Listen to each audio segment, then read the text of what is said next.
15 inch का है। मैं तो बहुत पुराना है दरअसल, मैं तो लैपटॉप है ना मैं बहुत पहले लिया था, और ये मेरे को पड़ा था कुछ अराउंड 27 का पड़ा था, 27,000 का।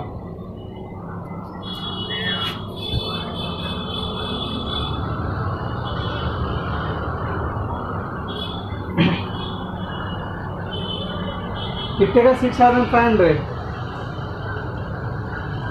अच्छा, तो आप लेना चाहते हो क्या?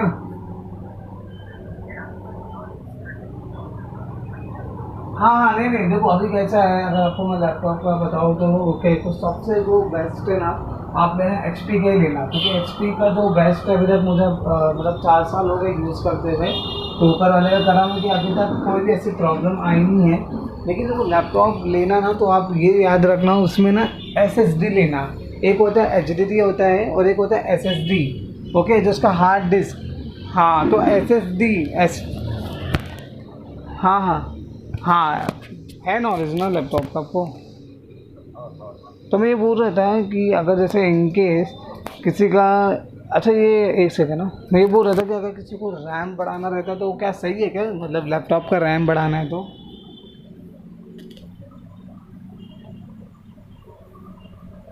हाँ हाँ, तो देखो ये, हाँ तो बेस्ट कौन सा है, एच डी डी बेस्ट है क्या एच डी डी बेस्ट है? हाँ हाँ, बेस्ट में क्या बोल रहा है, एच डी डी अच्छा है क्या एच डी डी अच्छा है? हाँ, एच डी डी है, क्योंकि उसमें देखो फास्ट चलता है। अच्छा, उसका एस जी बी 128 GB कैसा है, मतलब अगर 128 GB रहेगा तो कैसा है?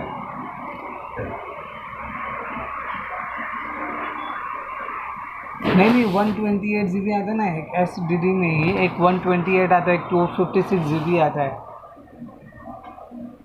तो कौन सा अच्छा, कौन सा है?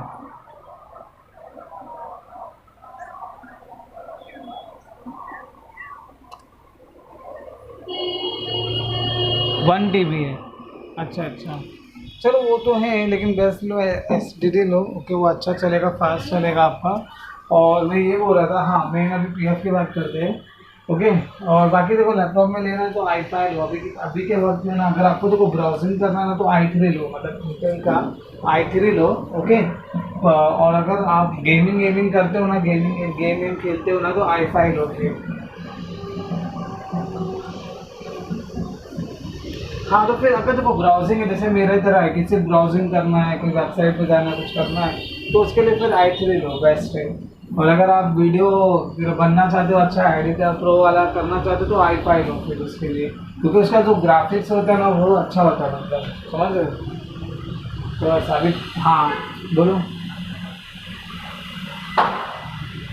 हाँ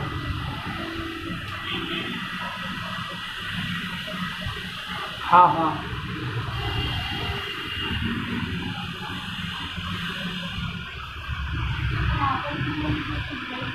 नहीं नहीं नहीं, कुछ नहीं होता, ऐसा नहीं होता, मैं बताता हूँ आपको। देखो क्या होता है ना, एक क्रोम होता है और एक होता है मोजिला फायरफॉक्स। ओके, दोनों के एक जो है मतलब एक, ओके, तो बेस्ट जो रहता है वो क्रोम ही है। ओके, और जो मोजिला फायरफॉक्स होता है ना, वो किसके लिए काम होता है ना, मोजिला फायरफॉक्स सिर्फ ई एस आई सी काम के लिए होता है। और या फिर अगर कोई एम्प्लॉयर पोर्टल है, तो उसको कैसा डिजिटल सिग्नेचर वो सब लगाना होता है ना, तो वो मोजिला फायरफॉक्स उनके लिए अच्छा है। लेकिन आपको, मैं आपको बोलूँगा गूगल क्रोम ही यूज़ करो, मैं खुद गूगल क्रोम यूज़ करता हूँ, मोजिला फायरफॉक्स सबसे घटिया बकवास है, क्योंकि उसमें क्या होता है ना कि बहुत स्लो चलता है। ओके, और आपका जो स्पीड है उसको भी कंज्यूम बहुत करता है, और आपका डेटा को भी बहुत कंज्यूम करता है। तो बेस्ट जो है वो गूगल क्रोम है, गूगल क्रोम से अच्छा कोई ब्राउज़र है ही नहीं आज की तारीख में, समझ रहे? हाँ, नहीं नहीं, वो घट गया है, अब वो मोज़िला फायरफॉक्स उसका कुछ मतलब का रहा नहीं ना, पहले एक बार था इंटरनेट एक्सप्लोरर सबका बाप था, लेकिन वो तो अभी घटिया हो गया, सब कोई यूज़ भी नहीं करता है वो। तो ये समझ लो, अगर पी एफ की वेबसाइट है, कोई भी वेबसाइट चलाना, मैं सबकी वेबसाइट की बात करूँ तो बेस्ट गूगल क्रोम है, क्योंकि वो उसमें बेस्ट है, मतलब डेटा भी इतना कंज्यूम नहीं करता, स्पीड भी इतना हो नहीं है स्लो, अच्छा चलता है एकदम फास्ट। बाकी समझ गए हम बात को? हाँ, बाकी मैं क्या बोल रहा था, हाँ बोलो। वो पोर्टल तो देखो मैंने बता दिया, बहुत बेनिफिट है। एक बार आप लोगे ना तो इतना है कि मैं आपको एक पूरा 1 से 1.5 घंटे के अंदर पूरा पोर्टल को पूरा एक्सप्लेन कर दूंगा। उसमें बहुत से कैटेगरीज है, मतलब बहुत से कैटेगरी, ऐसे नहीं है कि एक ही दो चीज़ काम कर सकते हैं, उसमें आप मल्टीपल्स काम कर सकते हो। अभी वो कैसा है, वो डेमो वेमो दिखाने के लिए मुझे आपकी आईडी एक्टिव है मेरे पास। कम से कम उस पोर्टल में मैंने अब तक के 250, मतलब मोर देन 250 ग्रीवियंस मैंने रेज किया, मतलब कंप्लेन रेज किया, रिक्वेस्ट रेज किया हो। ओके, या कुछ चीज़ें मैंने पूछा हूँ पीएफ ऑफिस से, ओके, कि इसके बारे में बताओ, उसके बारे में बताओ, तो लोग ने बता दिए दरअसल। तो समझ लो अच्छा है, मतलब सीखने को। रिप्लाई देखो, रिप्लाई रिप्लाई आने में कम से कम 3 दिन 4 दिन 1 हफ्ते के अंदर रिप्लाई आ जाता है। रिप्लाई के साथ एक्शन भी लिया जाता है, सिर्फ रिप्लाई नहीं होता, एक्शन लिया जाता है। जैसे किसी का जॉइंट डिक्लेरेशन फॉर्म है तो लोग 1 हफ्ते के अंदर करेक्शन कर देंगे। कुछ चीज़ पूछना आपको, कि हो सकता है आप ये पूछ रहे कि इसका बेसिक डिटेल क्या, आप ये पोर्टल में भी रेज कर सकते हो। अगर किसी का बेसिक डिटेल पता करना है ना, वो तो मैंने बताया वो पोर्टल से, इस पोर्टल से भी कर सकते हो आप। क्योंकि इस पोर्टल में आपको कुछ नहीं है, उस इस पोर्टल में सिर्फ आपको उस कंपनी का नाम डालना है, उसका पीएफ अकाउंट नंबर डालना है और यूएन नंबर डालना है, बस। अगर यूएन नंबर नहीं है तो कोई प्रॉब्लम नहीं, अगर सिर्फ नाम भी डाल दो ना कंपनी का तो इनफ है। वो सब सारी चीज़ें, वो क्या है कि सारी चीज़ें मैं आपको एक बार हाँ दिखाऊंगा, समझाऊंगा, तो फिर आप समझोगे, ऐसी बात है।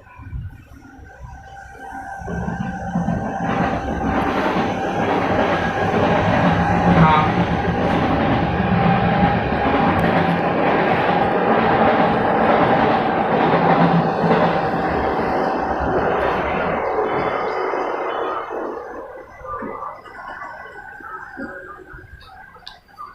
हम्म।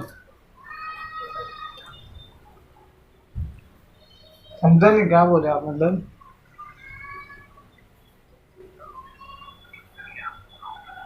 हाँ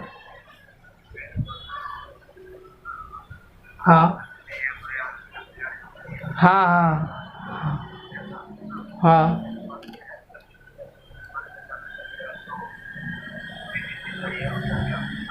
हम्म।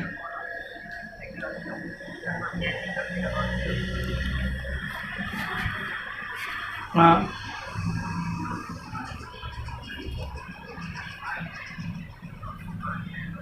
आरटीआई, आरटीआई के बारे में समझना है। देखो, आरटीआई क्या होता है ना, मैं आपको बताता हूँ। आरटीआई का बेसिकली ये कॉन्सेप्ट है कि राइट टू इंफॉर्मेशन है, पहली बात तो ये। और इसमें क्या होता है ना कि इसमें आपको कोई भी कंप्लेन करना है, इसमें सिर्फ एक ही चीज़ का काम होता है। अच्छा, अगर पीएफ के हिसाब से मैं बोलूँ ना तो वो भी अच्छा नहीं है। मैं आपको एक तरीका ये भी बताने वाला था कि अगर किसी का पेंशन अमाउंट कम आता है, अभी पहले आरटीआई बता देता। देखो, आरटीआई में सिंपल है। अगर आपको इस पोर्टल, जो पोर्टल की मैं बात कर रहा हूँ, इसमें 1 हफ्ते में रिप्लाई अच्छा आना लगता है, या फिर उसी काम को 30 दिन लगेगा, कौन सा काम अच्छा लगेगा आपको? कि 1 हफ्ते के अंदर मेरा काम हो या 30 दिन के अंदर काम हो, आप बोलो। 1 हफ्ता में आरटीआई का जो जो टैट है, मतलब उसका जो टर्न अराउंड टाइम है, मतलब उसका काम, उस पर एक्शन लेने का टाइम है 30 दिन। 30 दिन के बाद ही आपको जवाब आता है वहाँ से। अब आप खुद सोचो, दिमाग लगाओ कि अगर मेरा 1 हफ्ते में एक काम हो रहा है और एक काम 30 दिन में हो रहा है, तो आप कौन से ऑप्शन में जाओगे? तो आरटीआई समझ लो यही है। आरटीआई मतलब मैं बोलूँ तो वो एक अलग चीज़ के लिए होता है। लोगों ने पीएफ में उसको क्यों इन्वॉल्व करे वो मुझे नहीं पता, अभी तक समझा नहीं। लोग बोलते हैं कि पीएफ का प्रॉब्लम है तो आरटीआई रेज करवा ले। बेवकूफ़ इंसान 30 दिन तो वेट करेगा क्या उसके लिए, 1 महीने के लिए? ऐसा नहीं होता ना। तो उसके लिए क्या है ना, बेस्ट ऑप्शन क्या है कि इस पोर्टल की जो मैं बात कर रहा हूँ, वो पोर्टल का लो एक्सेस इसमें 1 हफ्ते के अंदर होता है। आरटीआई में क्या होता है कि वो अलग चीज़ के लिए होती है, मतलब कुछ हो सकता है, कोर्ट की कंप्लेंट हो, ये सारी चीज़ें हो, ओके, या कुछ मैटर हो, ओके, कोर्ट का मैटर होता है ना, वो सब चीज़ के लिए आरटीआई बेस्ट है।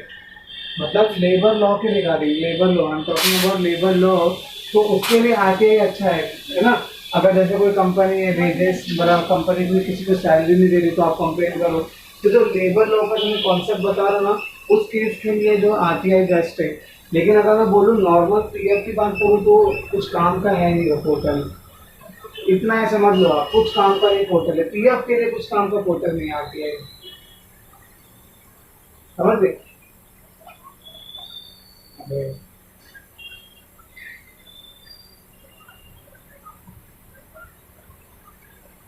हाँ हाँ हम्म।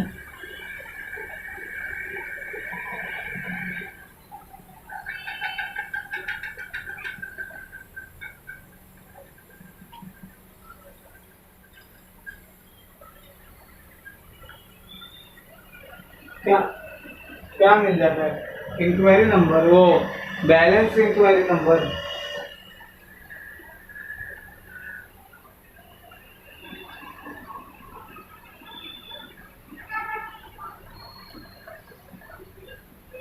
हाँ हाँ, एटीएम को भी कर दो ना, समझ गए ना आपकी बात।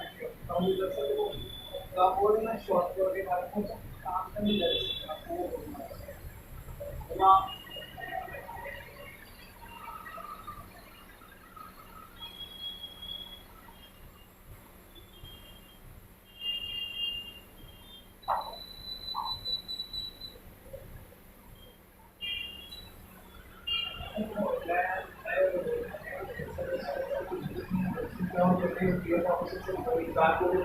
तो बड़ी बड़ी बातें बताएगी लोगों की, हम ऐसा करते हैं, हम ऐसा सर्विस देते हैं। आप इनके कस्टमर केयर में एक बार कॉल करो, उसके बाद आपको पूरी रियलिटी इनकी समझ में आ जाएगी क्या है। समझ रहे हो? एक बार से ऐसा लग रहा है ना कि सिर्फ पीएफ ऑफिस के कस्टमर आपको नंबर देगा, उस नंबर पे कॉल करो, वो कस्टमर केयर नंबर है। आपको सारी हकीकत वहीं पे समझ में आ जाएगी। कुछ कभी इन लोग कुछ सर्विस का कुछ जवाब नहीं देते। ओके, तो ये क्या सोचेंगे 24 घंटे में, ये आपको 1 महीने तक जवाब ना दे दो ऐसे होंगे। तो इसके लिए क्या करना होता है ना, आपको एक तरीके होता है, वो तरीका आपको फॉलो करना होता है, उसके बाद इन लोग का रिप्लाई आता है।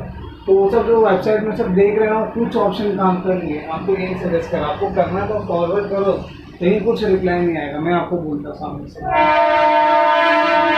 है ना। तो पहले अभी ये समझो, एक लास्ट कॉन्सेप्ट आप समझ के एंड कर देते इस चीज़ को। ये है कि पेंशन अमाउंट कम क्यों आता है, ये आपने इसके बारे में बहुत से लोग आपके पास आएंगे। और जैसे अभी देखो, पेंशन का ना एक कैलकुलेशन होता है, मैं एग्जांपल देता हूँ। ओके, पेंशन कैसा कैलकुलेट होती है ना, जैसे आपकी अगर आपने पेंशन, अगर आपका किसी का 40,000 रुपये दिख रहा है, पेंशन कंट्रीब्यूशन 40,000 दिख रहा है, तो उसको पूरा 40,000 बहुत कम लोग को आता है, क्योंकि कैलकुलेशन होती है उसमें कभी 35,000 आता है। अगर किसी का पेंशन अमाउंट 5,000 रुपये कम आया ना, तो उसको छोड़ दो, उसको बोल दो भाई तू छोड़ दे, वो 5,000 रुपये तो को नहीं मिलने वाला है, इतना समझ लो।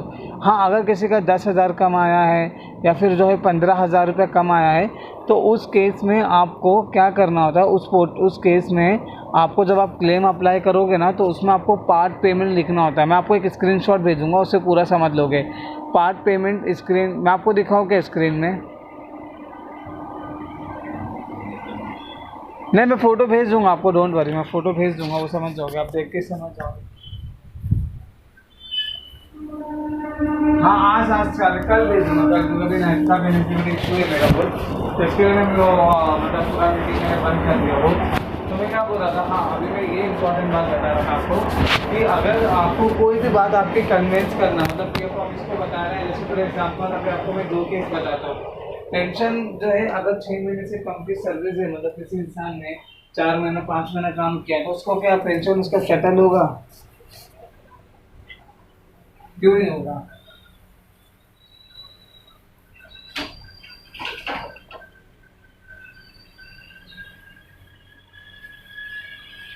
नहीं समझे नहीं, मैं क्या बोल रहा हूँ, अगर किसी ने 4 महीना काम किया, उसका डेट ऑफ एग्जिट भी सब अपडेट है। ओके, लेकिन उसे सिर्फ 4 महीने काम किया, तो क्या उसका पेंशन का अमाउंट आएगा उसके अकाउंट में? अगर वो फॉर्म 10C अप्लाई करता है, तो उसको पैसा आएगा फॉर्म 10C का?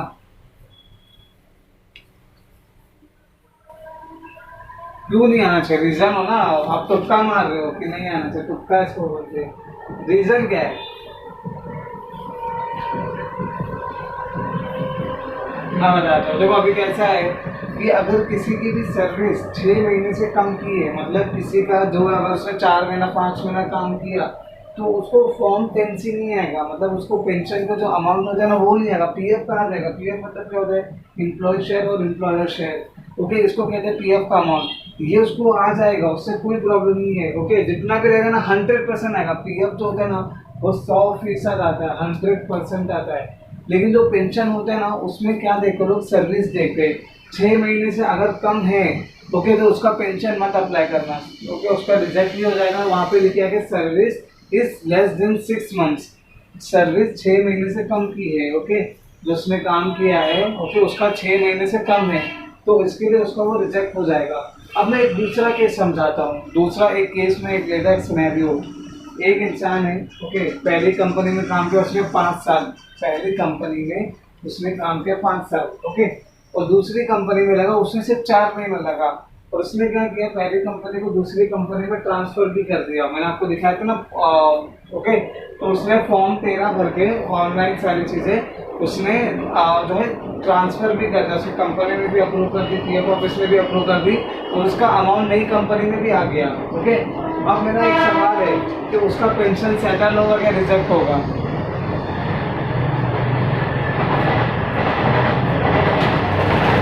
हाँ, 5 साल बराबर। तो दूसरी कंपनी में काम किया 3 महीना, दूसरी कंपनी में काम किया 2-3 महीना, तो उसका सेटल होगा कि नहीं होगा?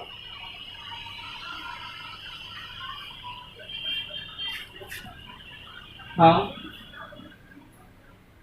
हाँ। हम्म। देख। हाँ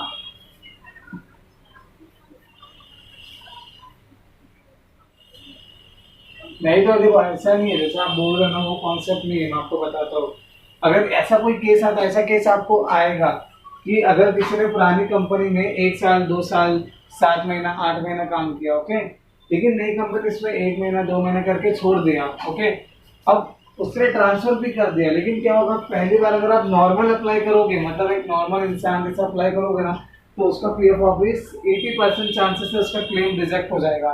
क्लेम रिजेक्ट का रीजन रहेगा सर्विस लेस देन 6 मंथ्स, क्योंकि जब भी आप अप्लाई करते हो ना पीएफ, तो आपको लास्ट कंपनी का निकलता है अमाउंट। अगर जैसे मैंने आपको एक कॉन्सेप्ट में मैंने बताया था कि उसने पहली कंपनी दूसरी कंपनी का पैसा चेक नहीं किया और उसने अप्लाई कर दिया, लेकिन उसको पहली दूसरी कंपनी का पैसा नहीं आएगा क्योंकि उसको ट्रांसफर करना होगा, तो वैसे, लेकिन यहाँ पे उसने ट्रांसफर भी कर दिया ना, तो उसका फॉर्म 19 है वो 100% आ गया उसको अमाउंट, लेकिन पेंशन में आप उसको प्रॉब्लम नहीं आएगी कि उसका क्लेम रिजेक्ट कर देंगे सर्विस लेस देन 6 मंथ्स, क्योंकि उनके सिस्टम पीएफ ऑफिस में जो क्लेम अप्लाई करते हैं ना, तो इसका मतलब ये नहीं कि वहाँ पे एक इंसान बैठा हुआ है, वो खुद मेहनत कर रहा है, ओके, और मेहनत करके वो खुद देख रहा है सर्विस को जाके, इतना कोई अच्छा इंसान नहीं होता है।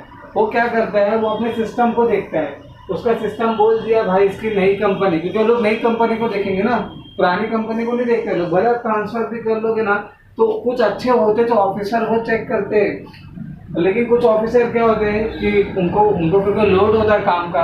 अब जैसे अगर मैं एग्जांपल है, एक पीएफ ऑफिस में मैं बैठाता हूँ 40 लोग को, और मैं क्लेम दे देता हूँ कि एक दिन का तुम लोगों को टारगेट है कि 1000 क्लेम तुम लोग को पास करना है या रिजेक्ट करना है, तो क्या वो बहुत आराम से काम करेगा कि जल्दी करेगा?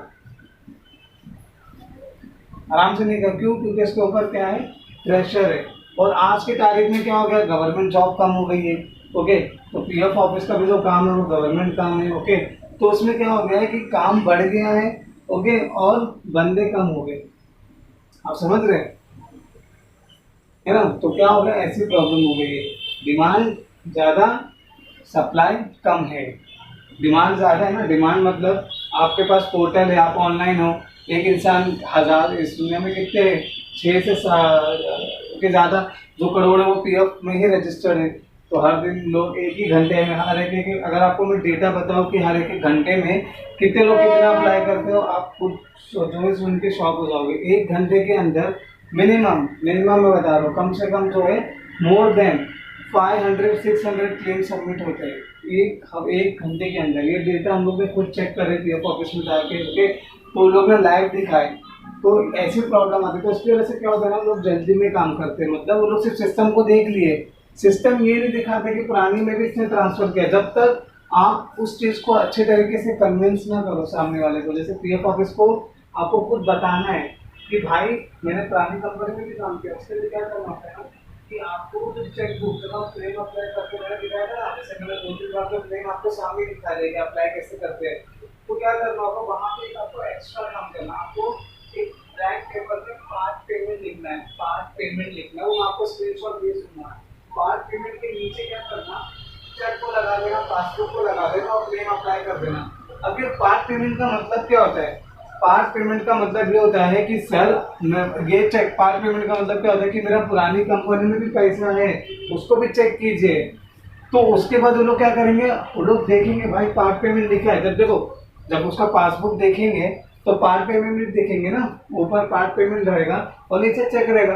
अब वो बोलेगा ये पार्ट पेमेंट क्या हो, मतलब क्यों इसमें लिखा, कुछ तो रीजन होगा। तो फिर क्या करेगा, वो होमवर्क करेगा, वो जाएगा चेक करेगा, हाँ भाई कि मतलब है इसने पुरानी कंपनी में भी काम किया था 5 साल, भले नई कंपनी में 3 महीने काम किया है, तो फिर आपका फॉर्म 10C सेटल होगा। समझ गए आप इस बात को? ओके, तो ऐसी बात होती है, ऐसा हमने ऐसे केस सॉल्व होता है और बहुत से लोग का हम लोग ने करवाए। पार्ट पेमेंट सिर्फ लिख दो, एक ब्लैंक पेपर लो, मैं आपको भेज भी दूंगा फोटो, आपको भी लिखने की जरूरत नहीं है। बस क्या करना, फोटो को मर्ज कर देना, किसी का चेक है, पासबुक है, तो पहला पार्ट पेमेंट दिखना चाहिए और सेकंड में उसका नीचे का चेक दिखना चाहिए, मतलब दोनों को मर्ज करके आपको अटैच करना है। समझ गए? और 100 से लेके 500 के केबी में जो होना चाहिए, मतलब जो पिक का साइज होगा ना, उसका उसका 100 से लेके 500 केबी के बीच में होना चाहिए। वो सब सारी चीज़ें देख लेना, वो समझ जाओगे आप। तो पेंशन कम आता है उसका क्यों, देखो 5,000 कम आएगा ना, सुनो मेरी बात, 5,000 रुपये कम आएगा ना तो उसको छोड़ देना। अगर जैसे किसी का 40,000 रुपये पेंशन है और उसको 35,000 आता है, वो बोलेगा भाई ये 5,000 रुपये निकाल के दे देना, तो वो नहीं निकलेगा। उसको बोल दो एक काम करो, ये आप खैरात दे दो पीएफ ऑफिस में, आप मतलब बोलते हैं ना कि एक दान दे दो, डोनेशन देके खत्म कर दो उस चीज़ को, वो नहीं आएगा। क्योंकि कैलकुलेशन ही ऐसी है कि इसमें कम ही अमाउंट आता है। लेकिन कुछ लोग को आप देखोगे ना, पेंशन में 2-3 हज़ार रुपये ज़्यादा भी आ जाता है, क्योंकि आपकी बेसिक सैलरी को देखते हैं, बेसिक सैलरी को देखते हैं और आपकी सर्विस को देखते हैं, और एक फॉर्म टेबल डी होता है, वो मैं टेबल डी भेज दूंगा। इस तीनों चीज़ को कैलकुलेट करने के बाद वो लोग डिसाइड करते हैं कि आपका पेंशन अमाउंट कितना होना चाहिए। वो मतलब उनके ना वो सिस्टम है, मतलब उन लोगों ने पूरा ना ऑटोमेटिक सिस्टम बनाया है। वो लोग मतलब खुद नहीं चेक करते कि 20,000 जाएंगे, फिर 20,000 को इंटू करेंगे, फिर डिवाइड करेंगे, ऐसा लोग नहीं करते। वो पूरा सिस्टम है, वहाँ पे सिर्फ अमाउंट डाल देंगे ना तो लोग को निकाल के आ जाएगा कि भाई इसको इतना सेटल होना चाहिए। वो पूरा सिस्टम दिखाता है, लेकिन 100% सिस्टम कभी ठीक नहीं होता ना। टेक्नोलॉजी जो है 100% ठीक नहीं होती है, काफ़ी बार गलत भी हो जाता है, सिस्टम भी कुछ गलत हो जाता है। तो फिर आपको उनको समझाना है। अगर किसी का कम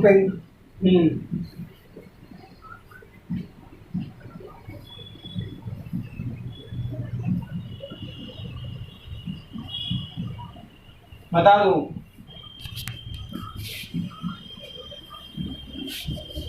नहीं बता देता हूँ ना। देखो अभी क्या है कि ओवर हो चुका है, कल से मुझे ट्रेनिंग देना इसके लिए, तो हम टुमारो, एक मिनट को भी ऑन ईजी है, ज़्यादा कुछ हार्ड कॉन्सेप्ट नहीं है। लेकिन अगर आप ये समझना चाहते हो तो मैं फिर भी, आप बोल रहे तो मैं दिखा देता, वैसे तो कोई इतना ज़रूरी होता नहीं, एक मिनट फिर भी दिखा देता है, एक मिनट।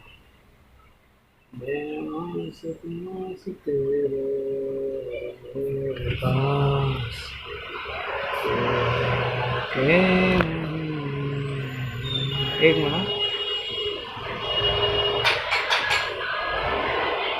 एक मिनट को पेंशन कैलकुलेशन दिखा देता हूँ, बहुत इजी है, 2 मिनट लगेगा सर। इसमें ना आप देखो, मैं को ये चीज़ भी दिखा दूंगा आज की, किसी का भी बेसिक वेजेस जानने ना, किसी का सैलरी का, ओके बेसिक सैलरी पता करना ना, वो पीएफ ऑफिस के सिस्टम में दिख जाती है। वो मैं आपको आज बताने वाला था, अच्छा वो पूछ लिया। So how to check PF wages ही होता है। देखो सैलरी में क्या देखते हैं ना, पीएफ ऑफिस बेसिक सैलरी को ही देखती है, लेकिन वो अच्छी बात है कि लोग सिस्टम पे दिखा देते, पीएफ के सिस्टम पे, वो उसको कैलकुलेट करना वो मैं आज दिखा देता हूँ, बस 5 मिनट लगेगा। टाइम हो रहा था क्या आपको भी?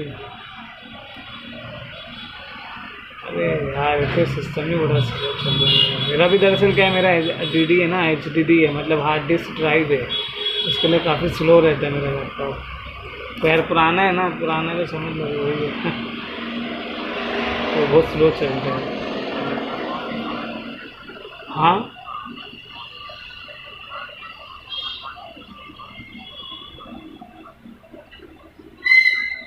V1 एक्टिवेट करे क्या?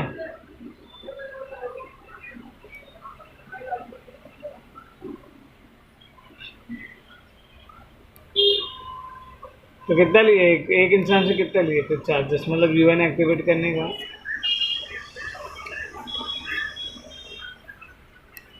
हाँ फिर सही है, चलो अच्छी बात है, मतलब सीखोगे, मतलब देखो जितना करोगे ना तो उतना सीखोगे आप। तो पहले अगर आप ऐसा दोस्ती यारी में करोगे ना तो उससे सीखने मिलेगा आपको कुछ चीज़ें, समझ रहे हो? है ना? अब बोला अगर आप शुरू में करोगे, दोस्ती यारी में करोगे, तो आपको और ये सब चीज़ें सीखने मिलेगी। हाँ एक मिनट, टेबल डी का मेरे पास कैलकुलेशन था, किधर गया वो देखना होगा।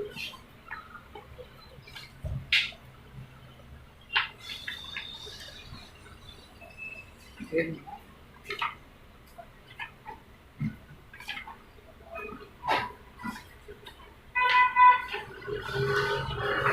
हाँ जाएगा पॉक चंडी।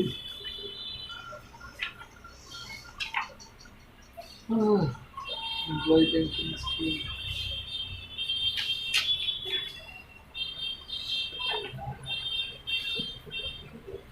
हाँ एक मिनट, वहाँ टेबल डी मिल गया। ये विड्रॉ करने के लिए रिक्वेस्ट डालो। अरे आना,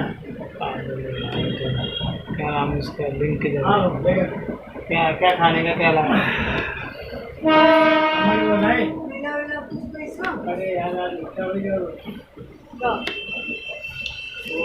एक महीना से 2 मिनट लगेगा।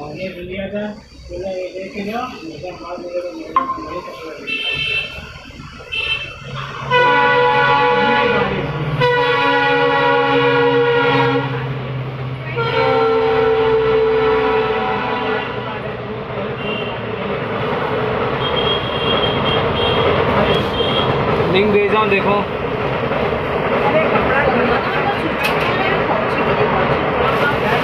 इसका नंबर कभी भी करती है, कभी भी पहुंचती है तो मेरे को कॉल भी करती है, मैसेज भी करती है। कौन? अभी कॉल कर रही है तो कॉल भी नहीं लग रहा है, स्विच ऑफ कौन? है। करुणा। क्या बता रहा, स्विच ऑफ बता रहा? हाँ कभी ऐसा नहीं हुआ, वो पहुंची है ना फौरन कॉल कर दी कि तुम पहुंचेगी नहीं पहुंचेगी, मैसेज भी करती है। अब मैसेज भी नहीं जा रहा है और नंबर भी क्या है, गुस्सा तो नहीं हुई? नहीं गुस्सा नहीं। पागल हो गया। पर रास्ता उसका एकदम अंधेरा रहता, अपना कितना अच्छा है ना, उसका रास्ता वैसा नहीं है। एक मिनट, देखती हूँ, मैं उसको बोली थी तू ऑटो से जाना, चल के नहीं जाना। है लिंक चल के आ जाए। बरोबर। इसको नहीं लाया था मैं, वो आपके 12 बजे तक जाऊंगी, मैं 8 बजे आ गई। वो भी क्या? अरे तो उसकी मम्मी को कॉल कर लेना, उसका नंबर तो होगा नहीं रे, उसकी मम्मी को कॉल करूंगी, अगर ये रात में पहुंची होगी ना तो उसकी मम्मी और चिढ़ जाएगी। हो सकता है रास्ते में कोई फ्रेंड या ठीक है ना। कभी नहीं कर सकते। ये टेबल 10D है, ओके। इसको क्या बोलते हैं? टेबल डी, टेबल डी बोलते हैं। क्या बोलते हैं? Table D. अच्छी चीज भी हाँ स्क्रीन नहीं दिख रही क्या? अरे स्क्रीन ओपन करूँगा तो दिखेगा। एक मिनट, ओपन ही ऑन ही नहीं किया स्क्रीन। बाकी डोंट वरी, ऐसा नहीं कि मैं ट्रेनिंग के बाद भूल हो जाऊँगा, गायब हो जाऊँगा। कभी भी ऐसा कनेक्ट करना रहना तो मैं खुद सामने से बोलूँगा कि भाई आ जाओ, कनेक्ट हो जाओ मेरे से। तो फिर जब हम लोग फ्री हो जाए तो हम बोलते हैं किसको भी बुला ले जाऊँगा। तो ये अभी टेबल डी है, चलो दिख रहा है ना अभी। तो टेबल डी क्या होता है? देखो EPS विड्रॉवल, मतलब EPS विड्रॉवल, ये गूगल पे मिल जाता है, इतना डाल दोगे ना बस दिख जाएगा। ये लेटेस्ट है, मैं आपको भेज दूंगा, ओके, क्योंकि इसमें आपको पुराना भी दिखेगा, परसेंटेज सही वाला है। तो इसमें क्या करना रहता है ना, अभी जैसे फॉर एग्जांपल किसी की बेसिक सैलरी पता करना आपको, तो क्या करना है, यहाँ पे मैं एक इवेंट डालता हूँ किसी का,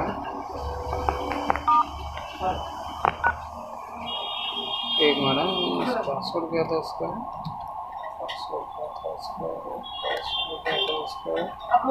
देखो ओपन हो गया तो अच्छा है। अरे यार सिस्टम ही बड़ा महान है, PF ऑफिस का सिस्टम बड़ा अच्छा है। एक मिनट, हाँ सर्वर नहीं खा रहा है। नहीं मैं तो कंसल्टेंट हूँ, मैं खुद का ही करता है। अरे भाई कहाँ मिल जाए तो अच्छा है, लेकिन कुछ मतलब नहीं है। पहले बहुत सोचता था, अप्लाई भी किया था पता है मैं, लेकिन क्या हुआ मैंने एग्ज़ाम दिया ही नहीं, क्योंकि इतना घटिया हो गया ना वो रूल वहाँ पे। छोड़ो, बहुत काम बढ़ गया। मेरे दोस्त लोग काम करते हैं, मतलब पहचान में है, लोग काम करते हैं। अभी चलो पहले ये फिर मैं बाद में बताता हूँ कैसे क्या। अभी देखो PF वेजेस, ये किसी की सैलरी ना, सैलरी उसका वेजेस है, पीएफ ऑफिस को पता रहता है। तो देखो उसका पीएफ का वेजेस है 20,000, ओके। तो अभी टेबल डी में क्या हमें समझना है, एग्जांपल में दिखाता हूँ। सबसे पहले क्या होता है, बेसिक वेजेस निकालना किसी की। जैसे फॉर एग्जांपल इसकी बेसिक सैलरी समझो किसी की 20,000 रुपये है ना। तो इसमें क्यों ओपन करो, मैं कैलकुलेटर ही ओपन करूँगा।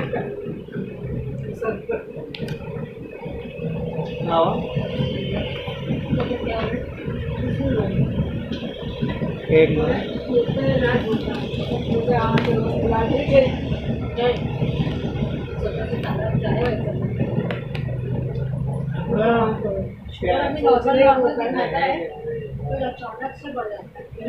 जगह मिनट समझ रहे उसका सिम्टम्स है ना, पूरे बॉडी में फैलने की बात कर रहे हैं, पहले नहीं पता उसको कंट्रोल करने से लगता है। जैसे एग्जांपल किसी का बेसिक सैलरी मैं आपको बताता हूँ कैसा होता है। बेसिक सैलरी जैसे फॉर एग्जांपल किसी का है 20,000, ओके। ये बेसिक सैलरी, हाँ मतलब पूरी सैलरी नहीं बोल रहा। बेसिक एक सैलरी में भी बहुत से कंपोनेंट होते हैं, तो उसमें से एक कंपोनेंट होता है बेसिक सैलरी, वही इंपॉर्टेंट है। देखो यहाँ पे दिख जाती है, मैंने दिखाया ना आपको, एक मिनट को, ये बेसिक, ये देखो 20,000 है, कभी 13,000 है। तो आप बोल सकते हैं ना कि इसमें क्यों ऐसा डिफरेंस हुआ। तो हो सकता है इसकी कंपनी में कुछ हुआ होगा तो इसका कम बढ़ गया। होता है ना कभी बेसिक सैलरी हाइक होता है, इंक्रीमेंट होता है तो बढ़ जाता है। तो बस ये समझो किसका भी बेसिक सैलरी आपको ये यहाँ पे दिखेगा। जैसे फॉर एग्जांपल हम इस पीएफ को नहीं पकड़ते, हम इस पीएफ को पकड़ते हैं। एग्जांपल ये देखो किसका 5,000, इसने एक ही महीना काम किया है, इसने ज़्यादा नहीं काम किया है, तो इसके लिए इसका 1 महीने का दिख रहा है। हो सकता है इसमें कुछ ज़्यादा काम किया उसने, इसने भी इसमें ज़्यादा काम नहीं किया, मतलब काम छोड़ने वाला इंसान है।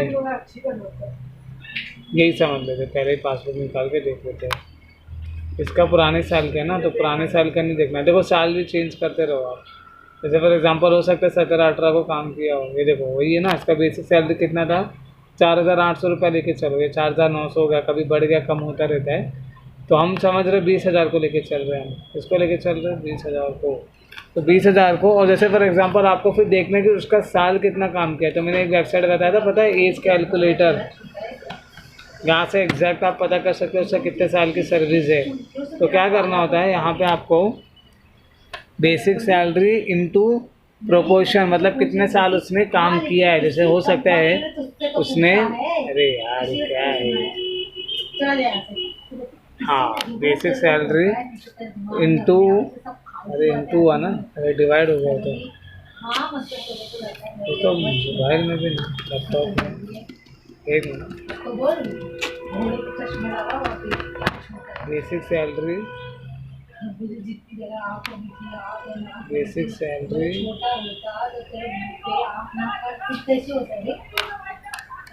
इंटू के जैसे होता है यार। हाँ हाँ हाँ, इधर हो गया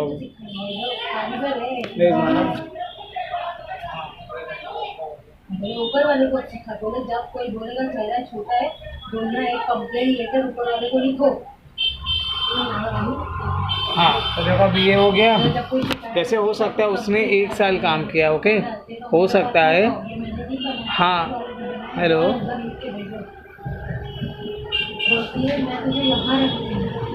हाँ दिख रहा है ना अभी।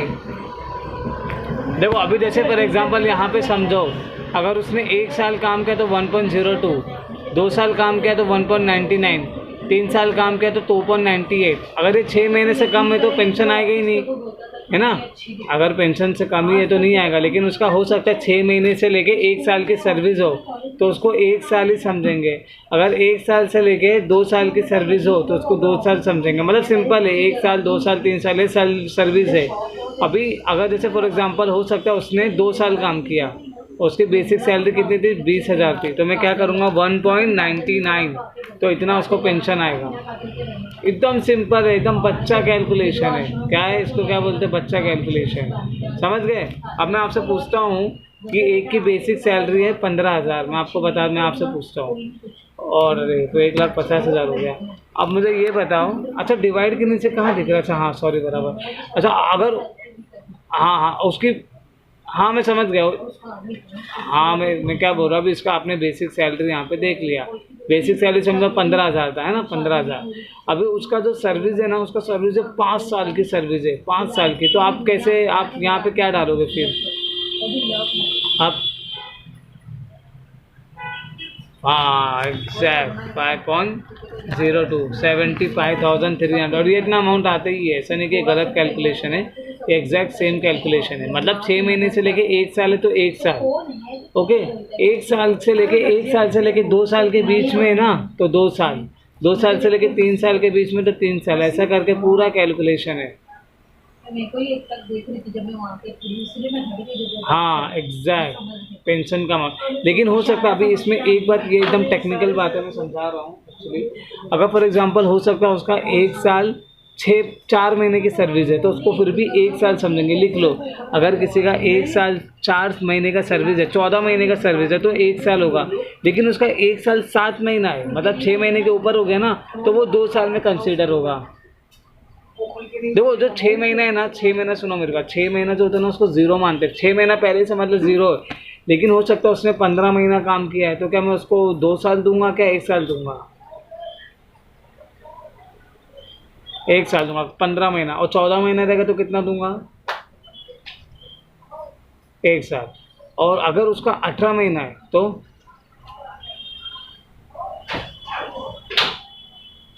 2 साल पक्का हो श्योर। और 17 महीना है तो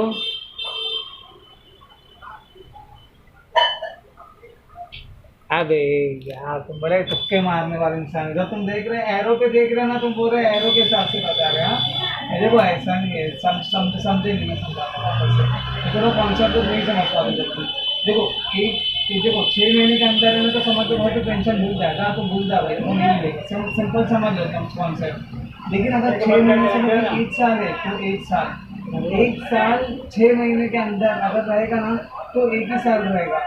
मतलब 1 साल 6 महीना रहेगा तो 1 ही साल माना जाएगा। लेकिन 1 साल 7 साल हो गया, 7 महीना होगा, मतलब 17 महीना होगा तो 2 साल हो गया। मतलब समझ रहे हैं आप इस कॉन्सेप्ट को? समझ रहे हैं ना? हाँ तो अभी मैं ये वही काम किया। लेकिन अगर 6 महीने से लेकर 1 साल है तो 1 साल, 1 साल 7 महीना है तो 2 साल, 1 साल अगर 1 साल 6 महीने के अंदर है तो 1 साल, वैसे ही 2 साल में समझो। 2 साल 6 महीने के अंदर है तो 2 साल, लेकिन 2 साल 7 महीना हो गया तो उसको आप समझ लो 3 साल। समझ रहे हो? तो सर्विस का इसको राउंड ऑफ बोलते हैं। इसको क्या बोलते हैं? राउंड ऑफ बोलते हैं इसको। तो समझ गए आज पेंशन का क्या? बहुत सिंपल है ये ना, आपको गूगल पे मिल जाएगा, मैं भेज दूंगा। अगर 2 साल है तो 1.99, 3 साल है 2.98, 4 साल है 399। इसको बस क्या करना है? इंटू करना है। बेसिक वेजेस तो यहाँ पे पता चल रही है ना, बेसिक सैलरी इंटू प्रोपोर्शन। इसको क्या बोलते हैं? प्रोपोर्शन। आज थोड़ा ज़्यादा हो गया ना कॉन्सेप्ट, इसके लिए देखो इसको क्या बोलते हैं? Proportion of wages. इसको बोलते हैं ईयर ऑफ सर्विस। मतलब अगर मैं सिंपल बोलूँ ना तो 15,000 वेजेस है, 3 अगर इसकी 6 साल की सर्विस है तो 6 साल के हिसाब से 6.07 खत्म, पेंशन अमाउंट दिख गया। हाँ अगर जैसे हो सकता है कि ये 75,000 है ना, और उसके पीएफ के उसमें, हाँ हेलो, अगर उसके पीएफ के कंट्रीब्यूशन में अगर 70,000 है, हो सकता है 70,000 है, वैसे 70,000 नहीं रहेगा, 80,000 रहेगा। कभी भी ये जो अमाउंट आ रहा है ना उससे ज़्यादा ही होगा, 1-2 हज़ार रुपया तो उतना ही आएगा। लेकिन अगर आपने देखा कि 5,000 से कम हो रहा है तो जो मैं 5 पेमेंट बोल रहा हूँ ना उसको फॉलो करना, 100% सेटल हो जाएगा। तो आपको ना आरटीआई रेज करना ना कुछ नहीं करना, आरटीआई भूल जाओ भाई। पीएफ के लिए आरटीआई भूल जाओ। 30 दिन लगता है, इसको भी पूछना, 30 दिन लगता है और आपके घर पे लेटर आता है। ओके तो बहुत लंबा कॉन्सेप्ट है, उसमें पढ़ो ही मत आरटीआई। जो बोलते हैं ना वो बेवकूफ़ खुद ही है। मेरे बड़े बड़े यूट्यूबर से मैंने कुछ बात करता हूँ ना तो लोग बोलते हैं अरे आरटीआई कर तो हो जाता है, तो वो बेवकूफ़ को पता नहीं सही से, तो वो सिर्फ आपको मिसलीड कर रहा है, गलत जानकारी दे रहा है। अभी से पहले आपने कभी देखे थे किसी चैनल को मेरे अलावा? 50 रुपये बिल्डिंग वाले सब मिलेंगे। क्या 50 रुपये क्यों? बिल्डिंग वाले सब एक और 50 रुपये छुट्टा तो नहीं रहेगा।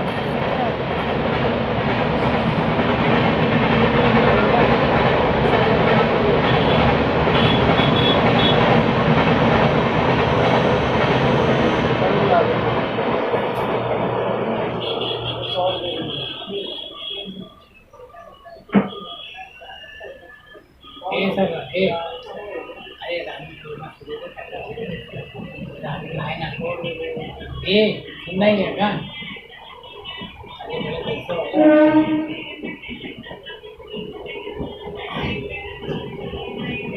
अब ये पैसा नहीं जाता ऐसे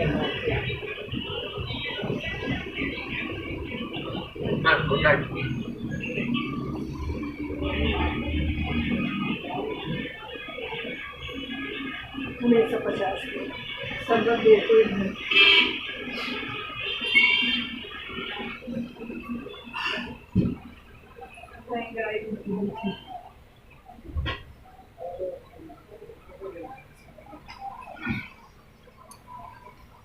हाँ हेलो। तो चलो समझ गए ना VHS का कॉन्सेप्ट।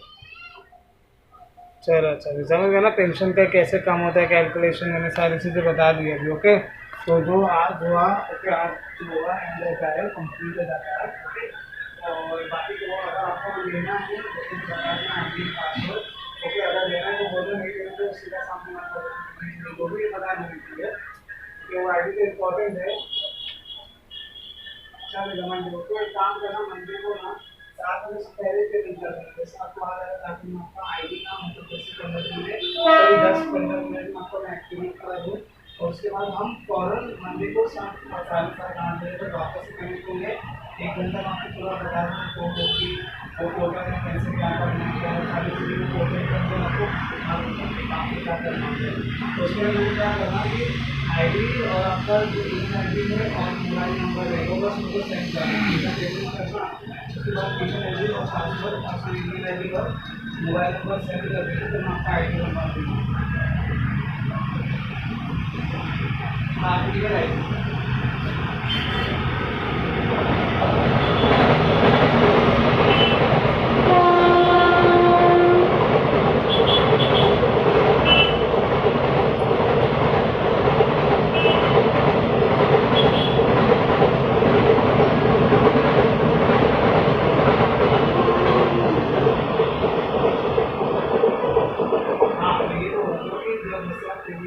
उसके बाद ईमेल आईडी और मोबाइल नंबर सेंड कर देना तो जैसे 15 मिनट में आपका आईडी एक्टिवेट करा दूँगा। ठीक है तो अभी डायरेक्ट ऐसा है बताना मुझे कुछ रहेगा ना, कुछ भी क्वेरी रहेगा ना तो पूछ लेना। ओके या फिर अगर आपको लगता है कि एक साइड में क्वेरी लिख लूँ उसके बाद फिर अगर करें ऐसा लगता है बीच में जैसे हो सकता है कि आपको बीच में कभी पूछना है तो एक साथ 6-7 क्वेरी सारा क्वेरी बनाते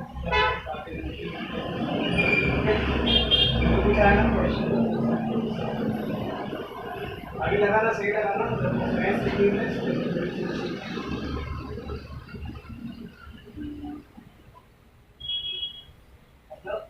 क्या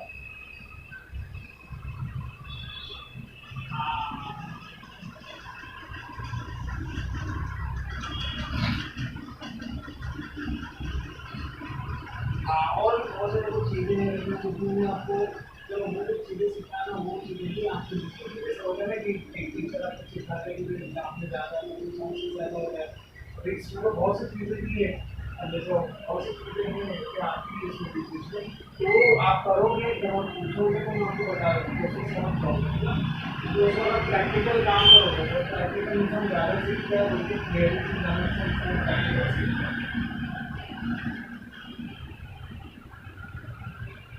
मटेरियल में आपको कल आपको एक साथ सेंड करूँगा तो मैंने जिस चीज़ को सेंड किया ना ओके मैं एक साथ अभी तो नेट का इशू है तो मैं सोचा आगे सेंड कर दूँ क्योंकि मैंने बहुत लोगों को पेमेंट किया और देखते मटेरियल इनकी वीडियो मैंने एक साथ फॉरवर्ड आपको करूँगा कल कर कुछ चीज़ भूल जाऊँगा ना तो मेरे को बता देना वो भी भेज दूँगा। ओके हाँ बोलो हाँ अरे सॉरी सुना मैं कुछ नहीं कर अरे चलो